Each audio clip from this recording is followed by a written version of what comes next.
بسم اللہ الرحمن الرحیم۔ آج ہم نے کتاب پڑھنی ہے الانصاف فی بیان اسباب الاختلاف۔ انصاف کا معنی انصاف کرنا، فی بیان اسباب الاختلاف، اختلاف کے اسباب میں سے۔ یہ حضرت شاہ ولی اللہ محدث دہلوی نے کتاب لکھی تھی، اور ان کے اس کتاب لکھنے کا مقصد یہ تھا کہ جو صحابہ کرام میں یا تابعین میں یا بعد میں فقہا کے اندر اور بعد میں محدثین اور فقہا کے اندر جو اختلاف ہوا، اس اختلاف کے اسباب کیا تھے، وجوہات کیا تھیں، اور اس کا حل کیسے ممکن ہے۔ در حقیقت شاہ ولی اللہ محدث دہلوی یہ چاہتے ہیں کہ ایسا طریقہ بنایا جائے کہ جس طریقے سے مختلف مذاہب اور علماء کے درمیان جو اختلافات ہیں ان اختلافات کو کم سے کم کیا جائے، یہ ان کا مقصد ہے۔ تو نبی پاک صلی اللہ علیہ وسلم کی ذات میں تو کسی کو اختلاف نہیں ہو سکتا، ظاہر ہے جو مومن ہے وہ اختلاف کر ہی نہیں سکتا۔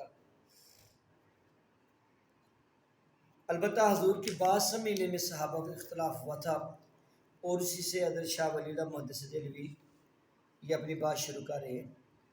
سب سے پہلے کہتے ہیں کہ نبی صلی اللہ علیہ وسلم کے زمانہ اقدس میں جو فقہ تھی یہ بطور فن مدون نہ تھی۔ بطور فن مدون ہونے کا مطلب یہ ہے کہ فقہ کے اندر ابواب ہیں، فصول ہیں، قوانین ضوابط ہیں، اصول فقہ کا علم ہے، اور قرآن و حدیث سے استنباط کے ذرائع ہیں، اصول و ضوابط ہیں۔ تو آقا علیہ الصلوۃ والسلام کے زمانے میں یہ ایسا کچھ بھی نہیں تھا۔ یہ جو چیزیں ہیں کہ کسی چیز کو مدلل بیان کرنا، اس کی شرائط بیان کرنا، ارکان بیان کرنا، آداب بیان کرنا، مثلا وضو کے اتنے فرائض ہیں، نماز کے اتنے فرائض ہیں، اتنے ارکان ہیں، اتنی شرائط ہیں، اتنی سنن، اتنے مستحبات ہیں، یہ چیزیں نبی پاک صلی اللہ علیہ وسلم کے زمانے میں صحابہ نے مدون نہیں کی تھی۔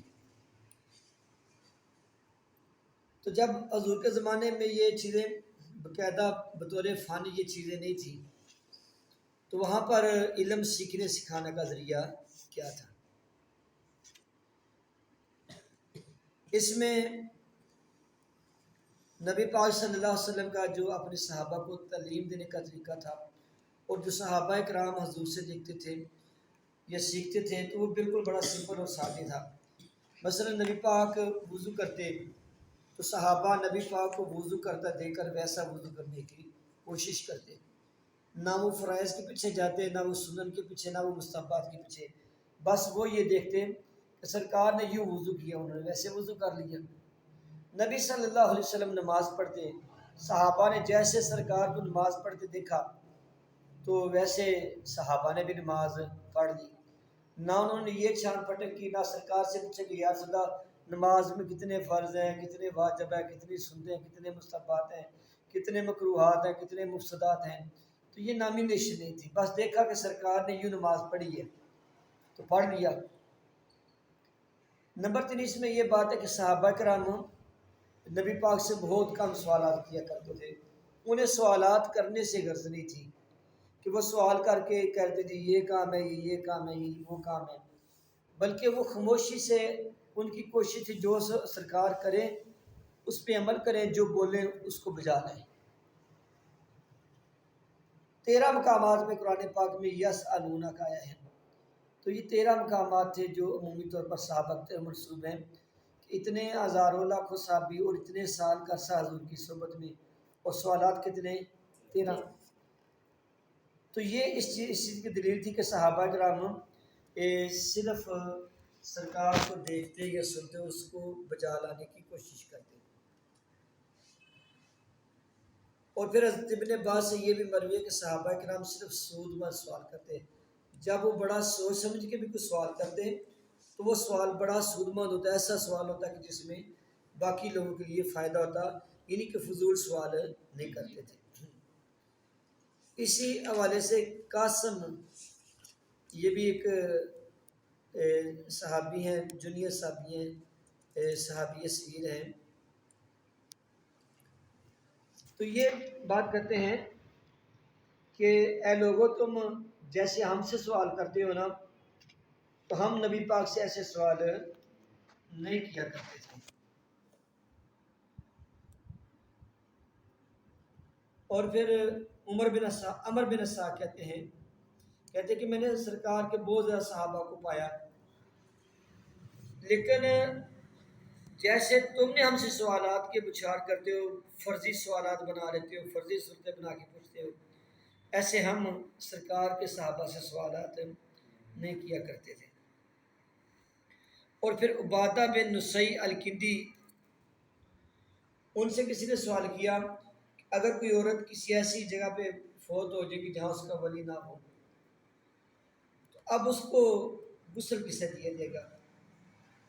جب ظاہر ہے کہ میت کو غسل، کفن، جنازہ یہ تو ولی کا حق ہے۔ تو آپ نے کہا کہ میں ایسی قوم کو پا رہا ہوں کہ جو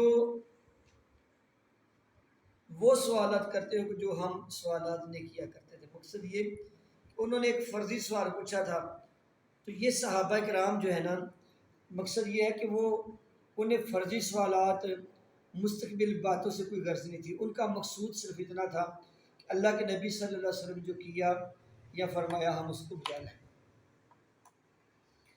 اور پھر نبی پاک صلی اللہ علیہ وسلم جو ہے نا، وہ آپ کا جو طرز عمل تھا وہ علانیہ تھا۔ بس صحابہ کی مجلس بیٹھی ہے، کسی کی بات اچھی لگی اس کی تحسین فرما دی، کوئی چیز بری لگی اس پہ ناپسندیدگی کا اظہار فرما دیا۔ تو حضور کے پسند کرنے یا ناپسندیدہ پسند سمجھنے سے صحابہ کرام یہ اپنا نظریہ بنا لیتے کہ یہ چیز حضور کو پسند تھی یا حضور کو پسند نہ تھی۔ تو نبی صلی اللہ علیہ وسلم کے دنیا سے رخصت ہونے کے بعد جب صحابہ کا دور تھا، اس میں صحابہ کرام اور خلفائے راشدین کا طرز عمل کیا تھا؟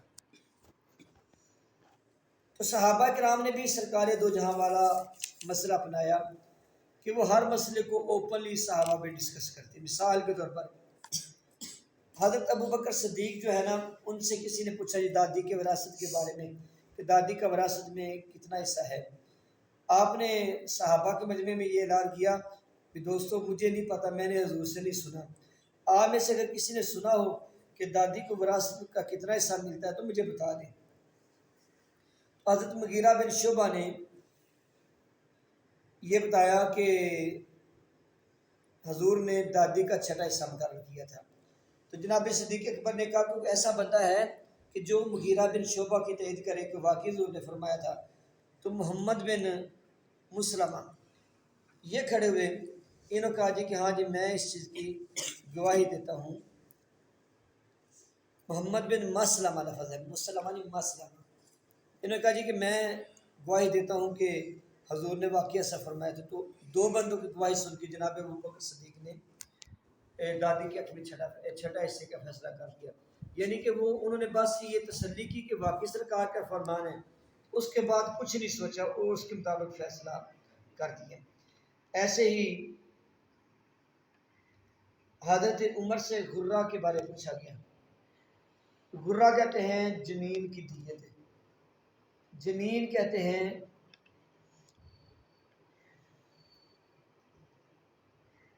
وہ بچہ جو ماں کے پیٹ میں ہو ابھی دنیا میں، اگر وہ ماں کے پیٹ کے اندر ہی کسی کی وجہ سے مر گیا تو کیا اس کی بھی دیت ہوگی؟ جیسے عام انسان قتل کرے تو 100 اونٹ دیے دینے ہوتے ہیں۔ حضرت عمر کو اس مسئلے کا پتہ نہیں تھا۔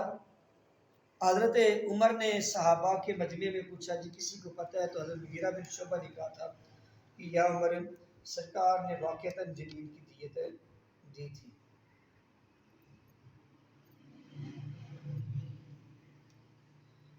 اس کے بعد پھر ایک اور مطلب ہے کہ حضرت عمر کے زمانے میں وبا پھیلی تھی، اس کی طاعون کی وبا پھیلی تھی۔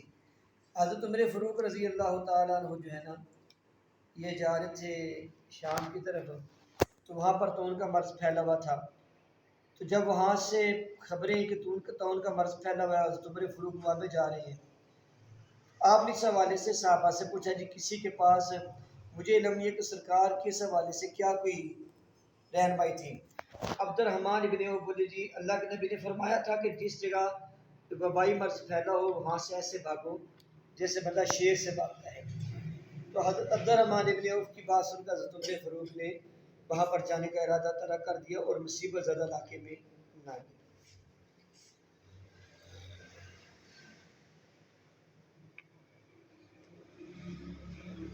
اس طرح کا ایک واقعہ عبداللہ بن مسعود کے حوالے سے بھی ہے۔ کسی نے حضرت عبداللہ بن مسعود سے آ کر یہ سوال کیا کہ جو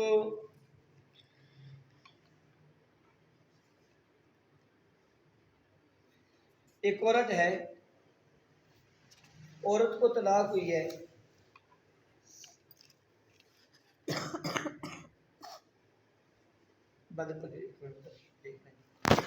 مسعود رضی اللہ تعالیٰ عنہ کے پاس ایک عورت ہے، اس کا شوہر فوت ہو گیا تھا اور ابھی رخصتی نہ ہوئی تھی کہ اس کا شوہر فوت ہو گیا تھا۔ اس نے اس حوالے سے پوچھا کہ کیا میرے لیے حق مہر ہوگا یا حق مہر نہیں ہوگا، یعنی کہ عورت کا شوہر مر گیا اور اس نے اس کے لیے حق مہر مقرر نہیں کیا تھا، تو حق مہر مقرر کیے بغیر نکاح کیا تھا۔ حضرت عبداللہ بن مسعود نے کہا کہ مجھے ٹائم دو سوچنے کا۔ آپ نے 1 مہینہ سوچا، 1 مہینہ سوچنے کے بعد اس عورت کو بلایا، کہا جی میں نے بڑا غور و فکر کی ہے، تو میرے ذہن میں یہی بات آئی ہے کہ تمہیں مہر مثلی ملے گا۔ تو یہ حضرت عبداللہ بن مسعود نے یہ فیصلہ کیا اور پھر کہنے لگے کہ اگر میں نے درست فیصلہ کیا ہے تو یہ اللہ تعالیٰ کی طرف سے ہے، اور اگر میرا فیصلہ غلط ہے تو میری طرف سے، شیطان کی طرف سے ہے۔ وہاں پر ایک صحابی تھے ماکل بن یسار، ماکل بن یسار کھڑے، انہوں نے کہا جی اے عبداللہ بن مسعود آپ نے درست فیصلہ کیا ہے، کیونکہ میں نبی پاک کے پاس بیٹھا تھا تو ایسا ہی معاملہ حضور کے پاس آیا تھا، تو حضور نے اس معاملے میں ایسا ہی فیصلہ کیا۔ تو یہ فیصلہ سن کر عبداللہ بن مسعود کہتے ہیں کہ اسلام لانے کے بعد مجھے آج سب سے زیادہ خوشی ہوئی ہے، کیونکہ میرا فیصلہ حضور کے فیصلے کے موافق ہو گیا ہے۔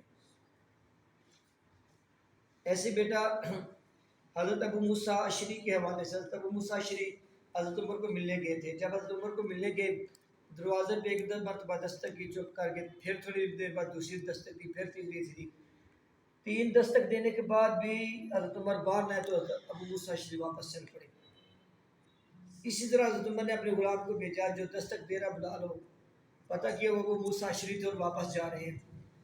حضرت عمر نے ان کو آواز دے کر واپس بلوایا اور کہا کہ تم آئے، دستک دی اور چلے گئے۔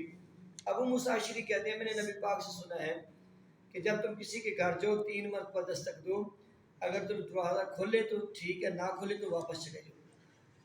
حضرت عمر نے کہا کہ اے ابو موسیٰ اشعری اس پہ دلیل پیش کرو، کو گواہ لے، کیونکہ یہ واقعی حضور کا فرمان ہے، اگر گواہ پیش نہیں کرو گے میں تمہیں سزا دوں گا۔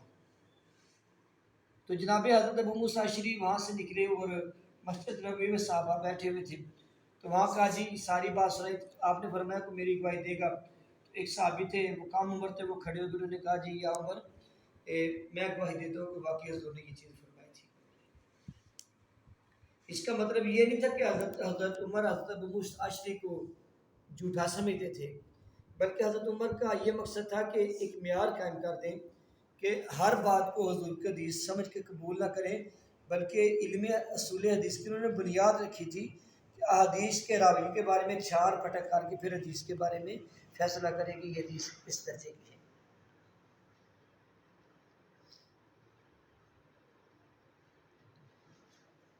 اچھا، جب یہ تو صحابہ کا تھا نا، جب کسی صحابی کے پاس کوئی حضور کی روایت آتی نا تو ظاہر ان کے پاس یہ علم تو نہیں تھا، علم اصول فقہ، یہ علم اصول حدیث ہے۔ اب وہ کیا کرتے ہیں، وہ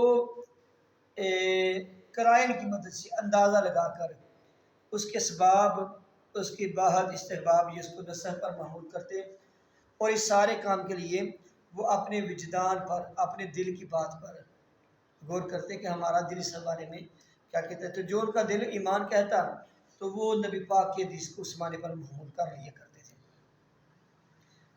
اور پھر جب اسلام عرب کی سرحدوں سے باہر نکلا اور صحابہ کا غیر عربوں سے واسطہ پڑا، اب لوگوں نے صحابہ سے سوالات کرنے شروع کیے، فتوے پوچھنے شروع کیے۔ تو جواب میں سب سے پہلے تو صحابہ کرام وہی فتویٰ دیتے جو ایسے مسئلے میں سرکار نے فتویٰ دیا تھا، اگر ان کے پاس کوئی فتویٰ نہ ہوتا تو کوئی حدیث تو ہوتی لیکن سیم وہی صورتحال نہ ہوتی، تو صحابہ کرام سرکار کی کسی بات سے استنباط کر کے اس کی رہنمائی کرتے۔ اگر ایسا بھی نہ ہوتا تو پھر وہ ذاتی رائے سے کام لے کر اجتہاد کرتے اور کوئی علت معلوم کرنے کی کوشش کرتے، لیکن ان کا مقصد یہ تھا کہ وہ جو بھی علت تلاش کرتے یہ استنباط اور اجتہاد کرتے، ان کا ایک ہی مقصد تھا کہ نبی صلی اللہ علیہ وسلم کی منشا کیا ہو سکتی ہے، تو وہ حضور کی منشا کو مقدم رکھ کر اس مسئلے کا حل تلاش کیا کرتے تھے۔ اب بیٹا میں اگلا سوال شروع کرنے لگوں کہ صحابہ کے باہمی اختلافات کی وجوہات کیا تھیں۔ حضور صلی اللہ علیہ وسلم کے بعد صحابہ کرام میں باہمی اختلاف ہونا شروع ہوا، تو اس اختلاف کی وجوہات کیا تھیں؟ 10 وجوہات تھے۔ صحابہ میں جو باہمی اختلاف ہوتا تھا نا، اس سے اختلاف کتنی وجوہات ہیں؟ 10۔ پہلی وجہ یہ تھی کہ ایک صحابی نے حضور سے ایک بات سنی ہوتی لیکن دوسرے صحابی نے نہ سنی ہوتی۔ اب جس نے سنی ہوتی وہ سنی ہوئی پر عمل کرتا، اور جس نے نہیں سنی ہوتی تھی وہ اپنے اجتہاد سے کام لیتا۔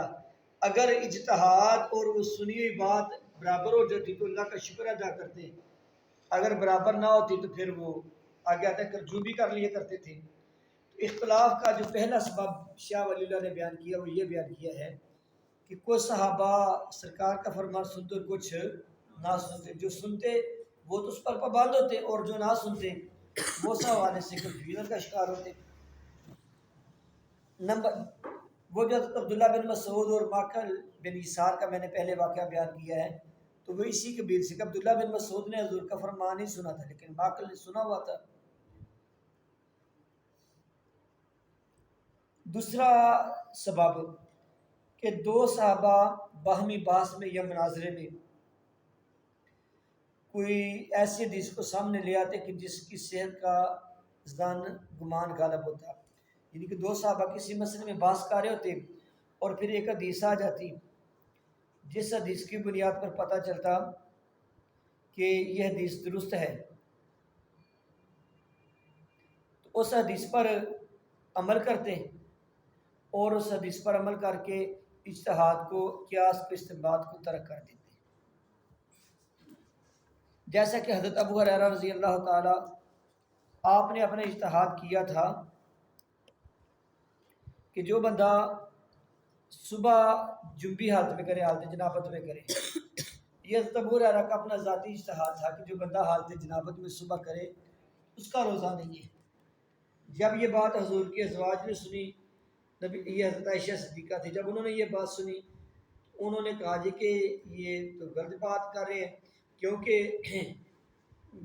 نبی صلی اللہ علیہ وسلم ہمارے ساتھ رات گزارتے تھے تو بس اوقات ایسا ہوتا تھا کہ ہم مطلب حالت جنابت میں تھے، غسل نہیں کرتے، صبح ہو جاتی تھی، یعنی سحری کے وقت میں جب سحری کھا رہے ہوتے تو ہم حالت جنابت میں ہوتے یا سرکار حالت جنابت میں تھے۔ تو جب یہ ایک ام المومنین کا یہ پیغام پہنچا تو حضرت ابو ہریرہ نے اپنی سرائے سے اجتہاد کر لیا، رجوع کر لیا، لیکن یہ بات واضح ہو گئی کہ اختلاف کا سبب یہ تھا کہ ایک صحابی اجتہاد پر عمل کرتا تھا اور ایک صحابی اپنی حدیث پر عمل کرتا، لیکن پھر جب اس کے پاس حدیث آتی کہ جس حدیث میں صحت کا غالب گمان تھا کہ یہ حدیث صحیح ہے تو وہ مطلب اجتہاد سے رجوع کر لیتے۔ اور اگر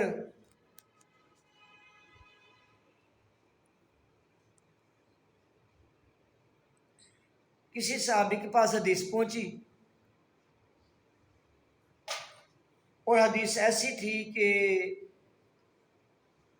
جس میں یہ ظن غالب تھا کہ یہ حدیث درست نہیں ہے، اس صحابی کو حدیث سمجھنے میں یا سننے میں غلطی لگ گئی ہے، ایسی صورت میں وہ صحابی اپنا اجتہاد یا اپنا ذہن نظریت ترک نہیں کرتے تھے۔ اس سے پہلے میں نے دوسری شکل یہ بتائی تھی کہ صحابہ کا باہمی مناظرہ یا مباحثہ ہوتا اور ان کے پاس حدیث آ جاتی، اگر ان کو پتہ ہوتا کہ یہ حدیث صحت کے درجے پہ ہے تو وہ حدیث قبول کرتے اور گمان کو چھوڑ دیتے، اجتہاد کو چھوڑ دیتے، اور اگر ان کو یہ پتہ چلتا کہ نہیں یہ جو روایت ہے یہ صحت کے درجے پہ نہیں ہے، یہ اگلے صحابی کو مغالطہ لگ گیا ہے اور وہ غلط فہمی میں ہے، تو اس صورت میں وہ اس حدیث کو ترک کر دیتے لیکن اجتہاد کو ترک نہ کرتے. لیکن جو چیز ہے کہ صحابہ کے اختلاف کا سبب کیا بن گیا کہ اجتہاد کچھ اور کہہ رہا ہے اور حدیث کچھ اور کہہ رہی ہے. اس کی مثال یہ ہے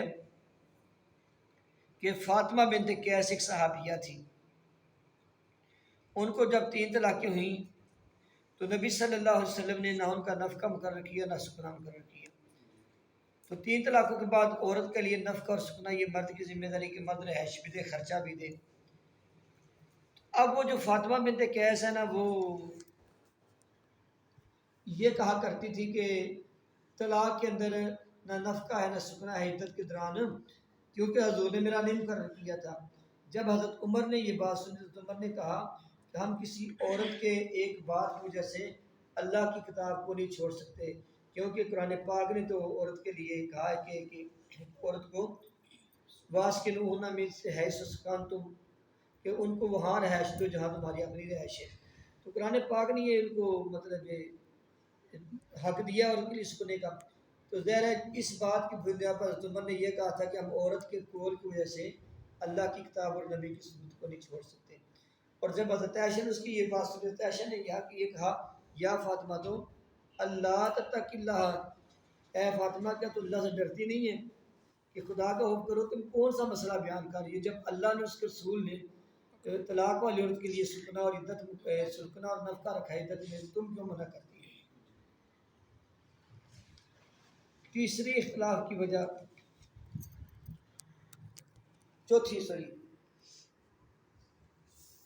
کہ کسی صحابی تک کوئی حدیث پہنچی نہیں تھی. کسی صحابی تک حدیث کوئی پہنچی نہیں تھی.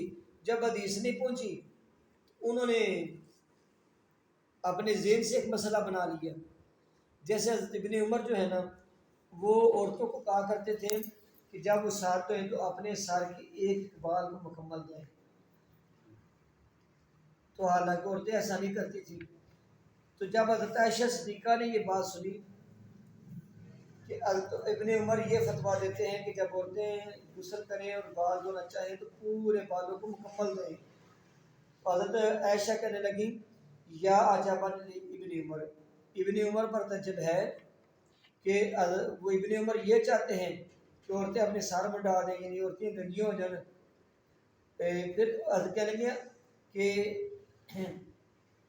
وہ کہتے ہیں کہ عورتیں اپنے سارے بال دھوئیں تو کیا عورتیں اپنے سر منڈا دیں؟ پھر انہوں نے کہا جی کہ لقد کنت اغتسل رسول اللہ من اناء واحد، میں اور حضور ایک ہی برتن میں غسل کرتے اور میں اپنے سر پر 3 مرتبہ پانی ڈال لیا کرتی تھی.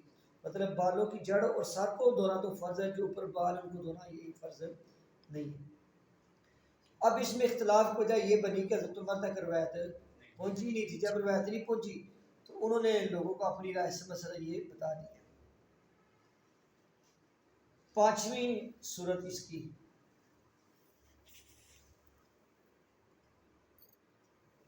کہ صحابہ نے حضور کو بھی عمل کرتے تو دیکھا، لیکن اس عمل کی حیثیت کی تعین میں اختلاف ہو گیا. صحابہ نے حضور کو عمل کرتے دیکھا لیکن اس عمل کی حیثیت کیا ہے کہ یہ عمل حضور کی سنت بنی ہے یا حضور کا ویسی ایک برائے نام کام تھا. تو اس بنیاد پر بھی صحابہ میں اختلاف ہوا. جیسے جب نبی صلی اللہ تعالیٰ علیہ وسلم نے حج کیا تو وادی ابتح میں حضور ٹھہرے. ابتح یہ وادی عرفات کے اندر ہے. تو حضرت ابو ہریرہ اور حضرت ابن عمر نے کہا کہ وادی ابتح میں عرفات میں جانا تو جانی ہے نا، عرفات میں جا کے وادی ابتح میں ٹھہرنا ہے اور وہاں ٹھہرنا یہ سرکار کی سنت اور اس پر ثواب ملے گا.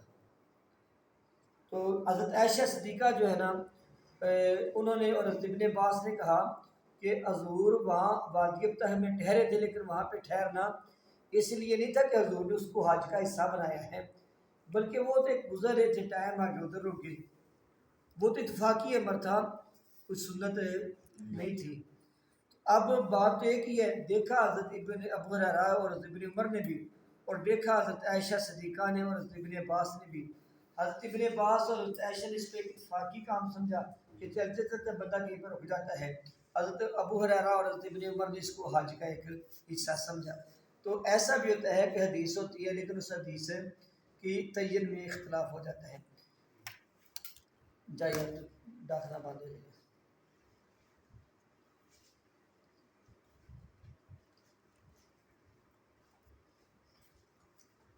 اچھا اس کے بعد بیٹا اس میں چھٹی چیز یہ ہے کہ کوئی واقعہ ہوتا تھا لیکن واقعے کی تعبیر میں غلط فہمی ہو جاتی تھی کہ اس واقعے کو ہر بندہ اپنے اینگل سے دیکھتا. حضور نے ایک ہی حج کیا تو حضور کے ایک حج کو کسی نے حج قران سمجھا, کسی نے حج تمتع سمجھا, کسی نے حج مفرد سمجھا. پھر یہ بھی تھا کہ صحابیوں کو بعد کا سہو یا نسیان ہو جاتا تھا کہ وہ بات بھول جاتے تھے, تو بھولنے کی وجہ سے بھی اختلاف ہو سکتا تھا. جیسے حضرت ابن عمر کہتے ہیں کہ نبی پاک صلی اللہ علیہ وسلم نے ایک عمرہ رجب کے مہینے میں کیا تھا, حالانکہ حضور نے رجب کے مہینے میں کوئی بھی عمرہ نہیں کیا تھا. جب حضرت عائشہ نے یہ بات سنی تو وہ کہنے لگی کہ ابن عمر بھول گئے ہیں. اب حضرت عبداللہ بن عمر نے یہ روایت بیان کر دی کہ حضور مطلب رجب عمرہ کرتے تھے, تو صحابہ کا اختلاف ہو گیا, لیکن اس اختلاف کا سبب سہو اور نسیان تھا. پھر اخذ نتائج میں مطلب اخذ نتائج کے اندر یہ غلط فہمی ہو سکتی تھی کہ نبی صلی اللہ تعالیٰ علیہ وسلم نے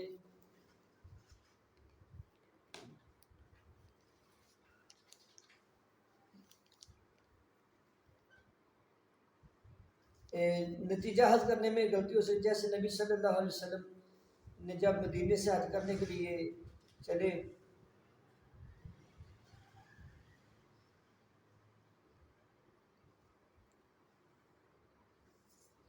اچھا یہ ایک لہذا بات ہے چلے کہ یاد کرنے میں اخذ نتائج میں غلط فہمی ہو سکتی. جیسے نبی حضرت ابن عمر سے روایت ہے کہ حضور نے فرمایا ان المیت یعذب ببکاء اہلہ علیہ, کہ جب میت کے گھر والے اس پر ہوتے ہیں تو اس کے رونے کی وجہ سے میت کو عذاب دیا جاتا ہے.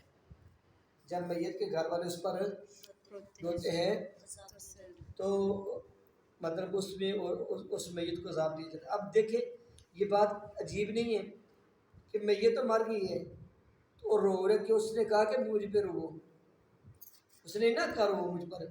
اب ان کا یہ کہنا ہے کہ یہ حضور کا یہ فرمان, اس سے یہ نتیجہ حاصل کرنا کہ اگر میت پر گھر والے روئے تو میت کو عذاب ہوتا ہے. اس میں میت کا نہ تو حکم تھا, نہ اس کا فعل تھا, نہ اس کی چاہت تھی, اور نہ اس کو فائدہ ہے. تو اس حدیث کا نتیجہ حاصل کرنے میں صحابہ سے مروی مطلب ان نتیجہ حاصل کیا حدیث تو درست ہے, لیکن جو حدیث سے نتیجہ نکالا ہے نا اس میں صحابہ کا اختلاف تھا. کسی حضرت ابن عمر نے یہ مطلب نتیجہ نکالا کہ جب میت مار جائے تو اس کے اوپر گھر والے روئے تو گھر والوں کو عذاب ہوتا ہے, لیکن حضرت عائشہ جو ہے نا انہوں نے کہا جی کہ ان کو یہ نتیجہ غلط نکالا ابن عمر نے. کہتے کہ اصل بات یہ ہے کہ نبی صلی اللہ علیہ وسلم ایک یہودیہ کے پاس سے گزرے تو یہودیہ مری ہوئی تھی اور یہودی عورت کے گھر والے اس پر رو رہے تھے. تو حضور نے فرمایا انہم یبکون علیہا و انہا تعذب فی قبرہا, کہ یہ اس پر رو رہے ہیں اور اس یہودیہ کو قبر میں عذاب ہو رہا ہے. اب بات کہ حضور فرمایا یہ اس پر رو رہے ہیں اور اس کو قبر میں عذاب ہو رہا ہے. مقصد سرکار کا کیا تھا کہ حضور کا مقصد تو یہ تھا کہ ان کا رونا تو مرنے کا رونا کا آ رہا ہے, لیکن اس بات پہ رونا نہیں آ رہا ہے کہ اس کو عذاب میں مبتلا ہے. گل سمجھ لگی نہیں لگی؟ میت رونا سرکار نے فرمایا اس حوالے نے فرمایا ہے کہ یہ لوگ تو روندے انہیں مرد تو روندے نے پہ, لیکن انہیں عذاب تو نہیں روندے. لیکن حضرت ابن عمر یہ سمجھا کہ جب میت کے گھر والے اس پر ہوتے ہیں تو اس سے اس میت کو عذاب ہوتا ہے. اس میں بیٹا ایک اخذ نتائج کی خامی ہے. اچھا یہ ہو گیا. پھر حکم کی علت کی تعیین میں اختلاف آ جاتا ہے کہ کس حکم کی علت کیا تھی, اس علت میں کیا اختلاف ہے. یعنی حضور نے ایک کام کیا تو کسی نے کہا کہ یہ کام حضور نے اس وجہ سے کیا, اور کسی نے کہا کہ حضور نے یہ کام اس وجہ سے کیا. مثال کے طور پر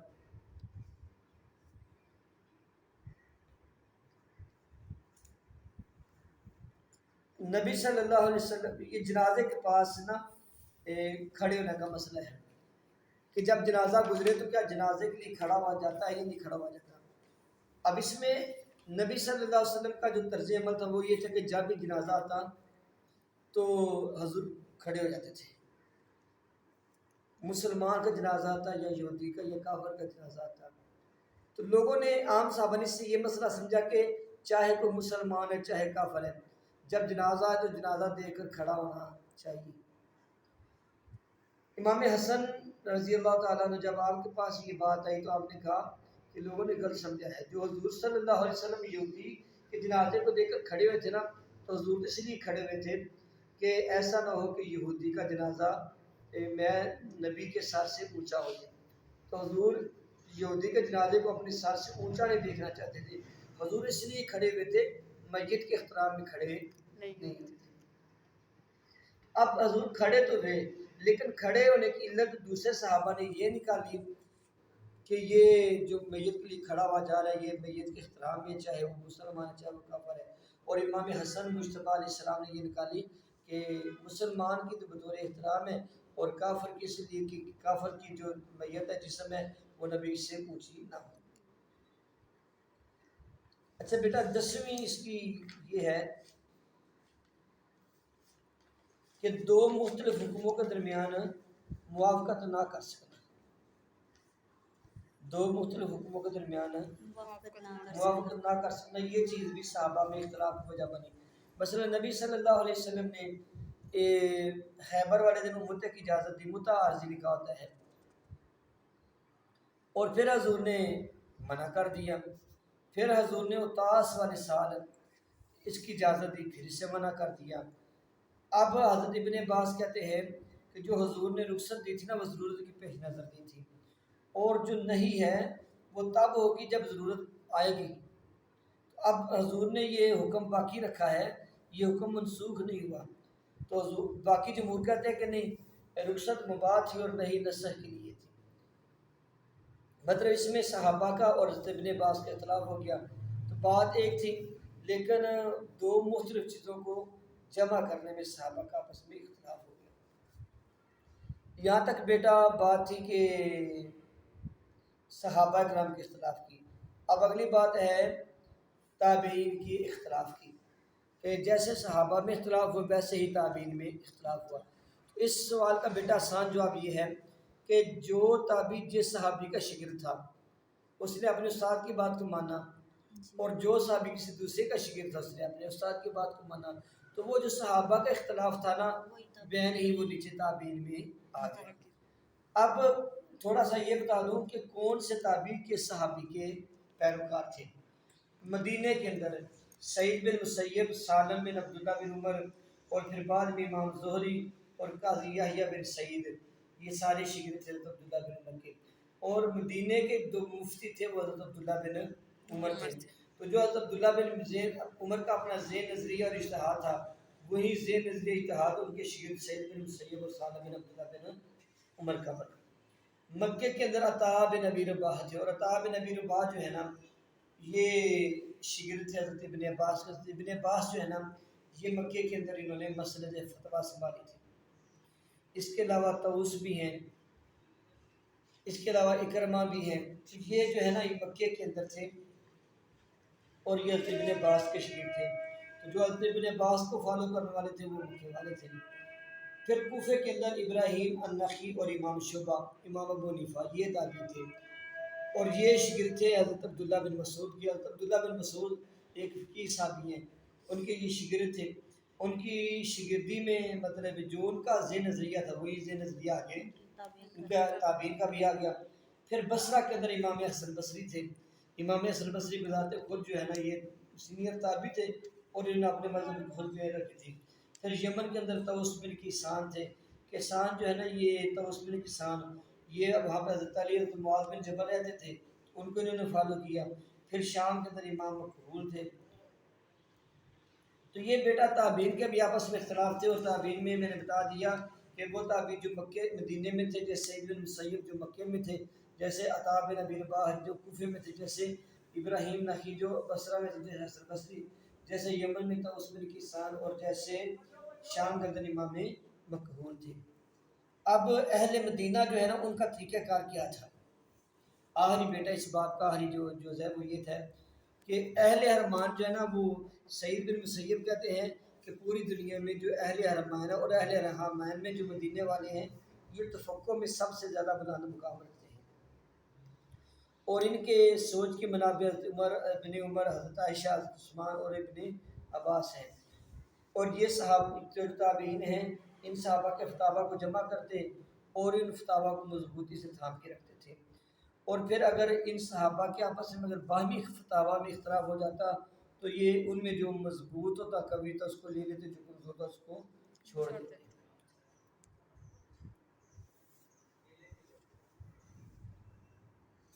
اور پھر ان تابعین کو اگر کسی مسئلے میں صحابہ کا فتویٰ نہ ملتا تو وہاں پر یہ اپنی اجتہاد اور استنباط سے کام لیا کرتے تھے۔ اہل کوفہ جو ہے نا بیٹا، ان میں ابراہیم بن نہی یہ سب سے معتبر ہیں، اور ابراہیم نہی اس پائے کے تھے کہ امام ابو حنیفہ کہتے ہیں کہ اب ابراہیم نہی مدینے کے جو تابعی ہیں نا سالم بن عبداللہ بن عمر اس سے زیادہ تفقہ والے، بلکہ آپ نے یہ بھی کہا اگر حضرت عبداللہ بن عمر صحابی رسول اللہ نہ ہوتے تو میں پھر یہ کہتا کہ ابراہیم نہی ان سے زیادہ فقہ میں پڑھا تھا۔ تو یہ جو کوفے والے ہیں انہوں نے بھی وہی طرز عمل اختیار کیا کہ جو اہل مدینہ کا تھا، کہ اہل مدینہ کیا کرتے تھے، سب سے پہلے وہ فتاویٰ لیتے جو ان صحابہ کے اجتماعی فتاویٰ تھے اس پر عمل کرتے، اگر ایسے فتاویٰ ملتے جن میں ان کا اختلاف ہوتا تھا تو جو مضبوط روایت ہوتی اس کو لیتے، جو کمزور اس کو ترک کر دیتے، اور جہاں پہ مطلب فتاویٰ نہ ملتے تو وہاں پر یہ استنباط سے کام لیتے تھے۔